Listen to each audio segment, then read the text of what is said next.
इनका दिखाने का दांत कुछ और है, खाने का दांत कुछ और है। हम आपको बता देते हैं। ये लोग इस तरीके से आपके बगल में आके खड़ा हो जाएगा, भाई, गोतिया, चाचा, काका, मामा बोल करके आपको बेवकूफ बनाने का कोशिश करेगा। हम लोग तो बहुत करीब से इन लोगों को समझ देखते हैं। हम तो बोलते हैं ये राज्य का विकास क्यों नहीं हुआ 20 सालों में। राज अलग करके तो झारखंड मुक्ति मोर्चा आदरणीय दिसंगुरु शिबू सोरेन ने दे दिया, क्यों नहीं हुआ?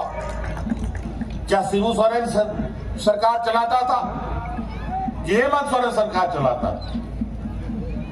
30 साल 40 साल में ना जाने कितने लोग विनोद बिहारी महतो से निर्मल महतो जी से लेकर के अनेक लोग इस राज्य के लिए शहीद हो गए। 30 साल 40 साल के बाद जब राज अलग हुआ, लेकिन राज बनने के बाद तो सत्ता उन लोग को मिल गया जो इस राज्य का घोर विरोधी था, और उन्हीं घोर विरोधी लोगों के साथ हमारे आजसू के लोग जाकर के चिपक गया और अपने आप को अलग राज्य के आंदोलनकारी दल कहता है। और इन प्रकार सत्ता का सुख भोगने के लिए एक दो एमएलए जिताकर सरकार को ब्लैकमेल करने का काम करता है। यहां का बताइए, यहां का कोयला का काम सबसे अधिक कौन करता है? यहां पर सड़क रोड का ठेका कौन सबसे अधिक लेता है? तो पता चलेगा यहाँ का जो हमारे आजसू के लोग हैं वही लोग लेता है। हाँ। हम लोग को ना ठेका टेंडर नहीं आता। हम लोग के यहाँ हम लोग तो आदिवासी दलित पिछड़ा अल्पसंख्यक का मदद करता है। आज इस राज्य में विगत 3 वर्षों में 2 साल तो हम लोग कोरोना का महामारी झेले।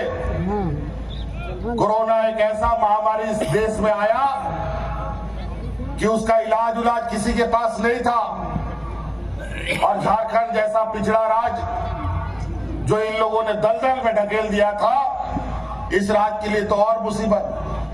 आपको याद होगा उस कोरोना का समय में हम लोग इस राज्य के मजदूर जो दूसरे राज्य में फंसे थे उनको हवाई जहाज और ट्रेनों से लाद लाद करके घर में भेज रहे थे।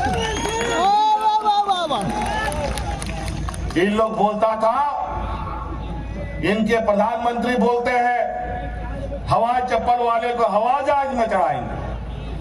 आज तक उन लोग हवाई जहाज में तो चढ़ नहीं पाया बेचारा, लेकिन आज हम लोगों ने अपने उन हवाई चप्पल वाले मजदूरों को हवाई जहाज से ला करके घर में पहुंचाने का काम किया। इनकी डबल इंजन की सरकार में लोग राशन कार्ड हाथ में लेकर के भाग भाग करके मरा जब जीवन सामान्य था।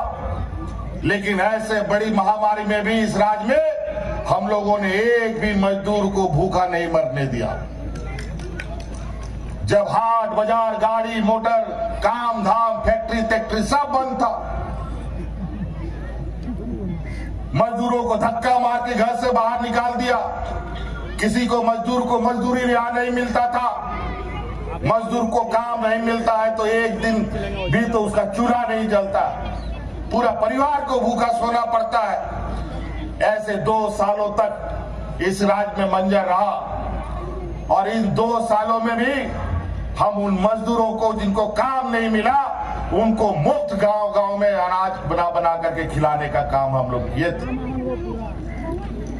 कई ऐसी चीजें हम इस राज्य की महिला दीदी को सलाम करते हैं जिन्होंने अपना जान का परवाह ना करते हुए पंचायत में, प्रखंड में, मुख्यालय में खाना बना करके मजदूरों को अनाज खिला रही थी, ताकि हमारे मजदूर जिसको काम नहीं मिलता है वो भूखा ना मर जाए।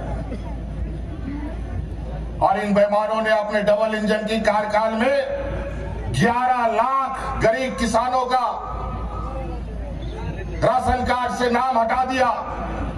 हमारी सरकार बनी, अतिरिक्त 20 लाख राशन हरा कार्ड बना करके गरीबों के बीच में हम लोग बांटे। और हमारे साथ सौतेला व्यवहार तो सरकार बनने के दूसरे दिन से ही चालू। हमने 20 हरा राशन कार्ड बना करके बांटा और केंद्र सरकार को कहा कि हमको FCI से अनाज दो और अनाज हम खरीद के हम गरीबों को देंगे, क्योंकि सरकारी दुकान है, हमको सस्ता अनाज मिलेगा। पैसा जमा न करने के बाद भी हमें अनाज नहीं मिला। अंतोगत्वा अभी हम लोग को खुले बाजार से खरीद करके गरीबों को, हरा राशन कार्ड वाले को राशन देना पड़ रहा है। ये सौताला व्यवहार है। और वो भी सरकारी अनाज भी सही समय पर नहीं मिलता। कभी 1 महीना, कभी 2 महीना, कभी 3 महीना, कभी 4 महीना आगे पीछे अनाज मिलता है और गरीबों को लगता है कि सरकार अनाज नहीं बांट रही। ये हमारी सरकार को बदनाम करने की षड्यंत्र चल रही है। हमेशा समय पर कोई चीज नहीं मिलता है। आज इस राज्य में बूढ़े बुजुर्गों की संख्या बहुत थी, लेकिन सभी बूढ़ा बुजुर्ग लोग को पेंशन नहीं मिलता था, सभी विधवा महिला लोग को पेंशन नहीं मिलता था, सभी विकलांग को पेंशन नहीं मिलता था। हमने भारत सरकार से कहा और इन्हीं के सहयोगी जो दिल्ली में बैठे हैं, इनसे कहा कि हमारा कोटा बढ़ा दो। हमारे यहाँ गरीब गुरुआ लोग ढेर है, पेंशन का कोटा बढ़ा दो, महिला पेंशन का कोटा बढ़ा दो, विधवाओं का कोटा बढ़ा दो, विकलांगों का कोटा बढ़ा दो। लेकिन उन लोगों ने साफ मना कर दिया, हम लोग कोई पेंशन का लिमिट नहीं बढ़ाएंगे।